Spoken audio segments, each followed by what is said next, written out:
autour de la table aujourd'hui le professeur Françoise Forette, gériatre et directrice du Centre international de la longévité, Elisabeth Assayag, que vous venez d'entendre, journaliste Europe 1, Isabelle Quenin, spécialiste santé, conso, bien-être, et le docteur Martine Pérez, généraliste. Et je reçois des textos d'amis gauchers qui disent c'est faux, j'ai moi aussi toujours été nul en maths. Donc votre étude finalement ne se confirme pas. J'ai toujours été bonne en maths, donc ça va. Allez, le lundi, vous le savez, on fait un tour d'horizon des différents examens médicaux que vous avez déjà pu faire dans votre vie, que vous serez amené à faire un petit peu plus tard. Ce matin, on a décidé de parler de la bronchoscopie, un examen très fréquent pour diagnostiquer, traiter certains troubles pulmonaires. Le docteur Martine Pérez va tout nous expliquer. Docteur Martine Pérez, la bronchoscopie, concrètement, c'est quoi ? Alors, on appelle ça aussi fibroscopie bronchique. Eh bien, vous savez, vous pouvez faire toutes les radios que vous voulez, c'est toujours virtuel. En revanche, quand vous utilisez une fibroscopie, vous allez directement introduire dans l'organisme un système optique qui permettra vraiment non seulement de voir, mais de prélever et voire de traiter. Alors, c'est quoi un fibroscope bronchique ? C'est un petit câble qui a 5 mm de diamètre, à l'intérieur duquel il y a 2 fibres optiques, et plus un petit canal. Une fibre optique qui permet d'éclairer, de mettre une lumière blanche très puissante, et la deuxième fibre optique, elle contient des lentilles qui permettent de mettre un système optique qui permettra à l'opérateur, au médecin ou au chirurgien de regarder ce qui se passe. Et on peut aussi embarquer à l'intérieur du fibroscope une micro-caméra qui permettra à l'opérateur de regarder sur l'écran vos poumons et d'intervenir en regardant l'écran. Et il y a une troisième petite gaine qui permet de descendre des instruments à l'intérieur des bronches. Comme vous l'avez compris, la bronchoscopie ou la fibroscopie permet d'explorer le système respiratoire, la trachée, les grosses bronches, les plus petites bronches. On passe par où alors ? Eh bien, je vous explique comment ça marche. On passe par la bouche ou par le nez et on introduit ce dispositif souple pour permettre de descendre progressivement et de regarder ce qui se passe dans les bronches. Les petites caméras, effectivement. Voilà. Très perfectionné, très élaboré comme système. Ah oui, c'est très très élaboré et ça a été imaginé dans les années 50. On a commencé les premières fibroscopies avec des tubes rigides, ce qui était assez pénible dans les années 50. Et aujourd'hui, chaque année qui passe voit une petite amélioration. Oui, ça a évolué, oui. C'est parce que on peut embarquer des pinces pour faire des biopsies, mais on peut embarquer des systèmes de laser pour traiter les bronches, on peut embarquer de la curithérapie pour traiter des tumeurs, on peut embarquer des petites brosses pour recueillir des cellules, on peut embarquer toutes sortes de choses, ce qui évite aujourd'hui d'avoir à ouvrir les poumons pour un certain nombre d'interventions. Effectivement. Voilà. Vous voulez savoir comment ça se passe exactement ? Comment ça se passe exactement ? Vous avez peur d'en avoir une un jour ? Vous êtes inquiet ? Non, mais vous me faites beaucoup rire en expliquant qu'il y a des brosses, des trucs, on peut mettre plein de trucs à l'intérieur. Oui, mais tout est micronisé, donc effectivement, on peut faire beaucoup de choses aujourd'hui.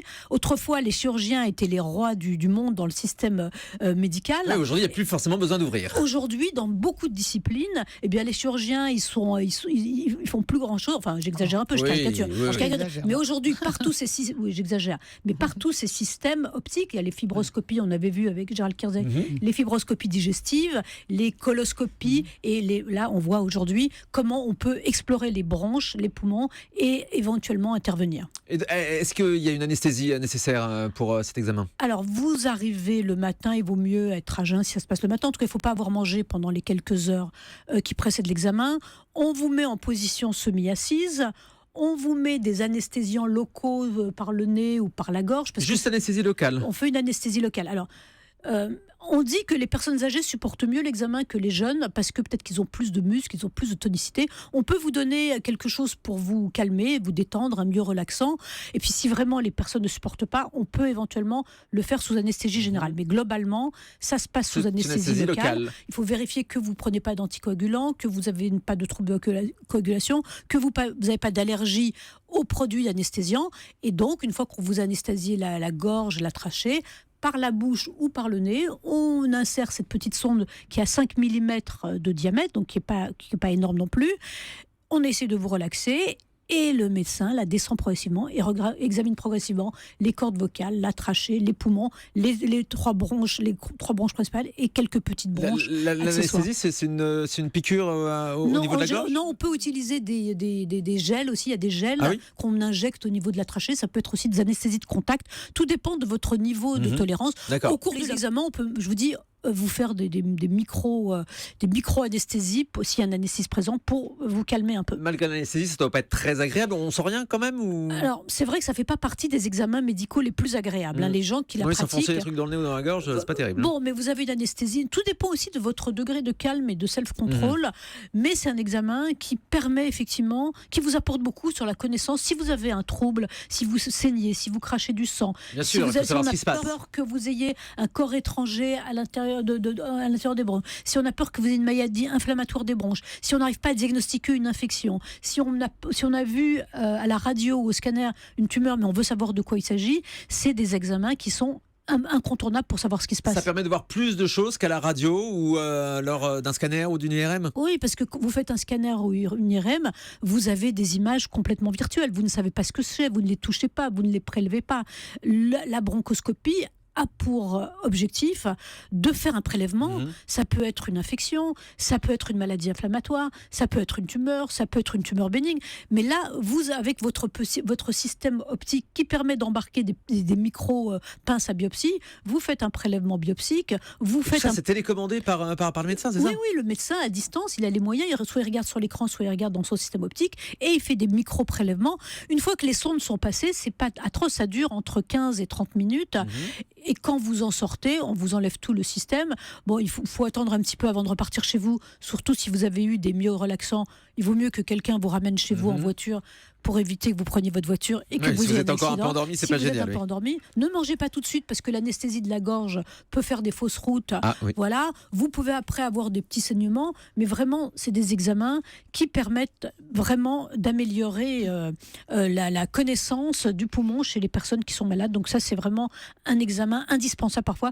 Si on vous dit de faire une bronchoscopie, faites-la parce que vraiment, c'est que vous en avez besoin. On ne fait pas ces examens pour des gens qui n'en ont pas besoin. On n'abuse jamais de ce genre d'examen. C'est vrai que des fois on dit on abuse des radios, on abuse des scanners, on abuse des IRM, mais là la bronchoscopie, si on vous recommande de la faire, c'est que vous en avez besoin. Y a-t-il des contre-indications ? Les contre-indications, c'est les troubles de la coagulation, parce qu'on met un petit système optique, on va faire une biopsie, ça peut un petit peu saigner. Alors bien sûr, si vous prenez des anticoagulants, il vaut mieux arrêter les anticoagulants pour faire l'examen. Si vous êtes une allergie à l'anesthésiant, il faut le savoir aussi. A priori, il n'y a pas franchement d'autres contre-indications à part les hémorragies, le risque hémorragique. Et ça se fait où ? C'est obligatoirement à l'hôpital, dans des cabinets en ville ? Non, ça peut se faire dans une clinique, à l'hôpital, où on ne fait pas ça au cabinet du médecin. Quand même, ça se fait dans un certain l'équipement cadre, nécessaire, avec un équipement nécessaire, avec éventuellement un anesthésiste à proximité s'il y a besoin de faire une anesthésie générale. Mais normalement, au bout de 15 à 30 minutes, c'est fini. On peut les répéter parfois parce que, par exemple, des gens qui ont été opérés d'un cancer du poumon, on peut ensuite vérifier que l'intervention s'est bien passée, que la tumeur ne repart pas. Donc, il y a des gens qui ont des bronchoscopies à répétition, d'accord. Voilà. Je vous dis, on peut même aujourd'hui, on fait de la curithérapie grâce à la bronchoscopie. La curithérapie ? Oui, c'est-à-dire que c'est de la radioactivité qu'on place directement au contact de la tumeur pour diminuer sa taille. On fait aussi de la dilatation des bronches. Il y a des bronchoplasties pour des asthmatiques qui ont les bronches trop rétrécies. Et tout ça en passant par l'intérieur. Tout ça en passant par l'intérieur. Il y a vraiment, aujourd'hui, c'est vraiment révolutionnaire pour la pneumologie. Et sans danger Ah oui, franchement, c'est des examens on en fait, des milliers chaque jour, sans danger, sans risque pour la personne. Voilà pour la bronchoscopie, dans le cadre de notre tour d'horizon des différents examens médicaux tous les lundis dans cette émission. Restez avec nous sur Europe 1. Dans un instant, on parle d'un tout autre sujet. On va parler d'épilation pour les femmes et aussi pour les hommes. À tout de suite.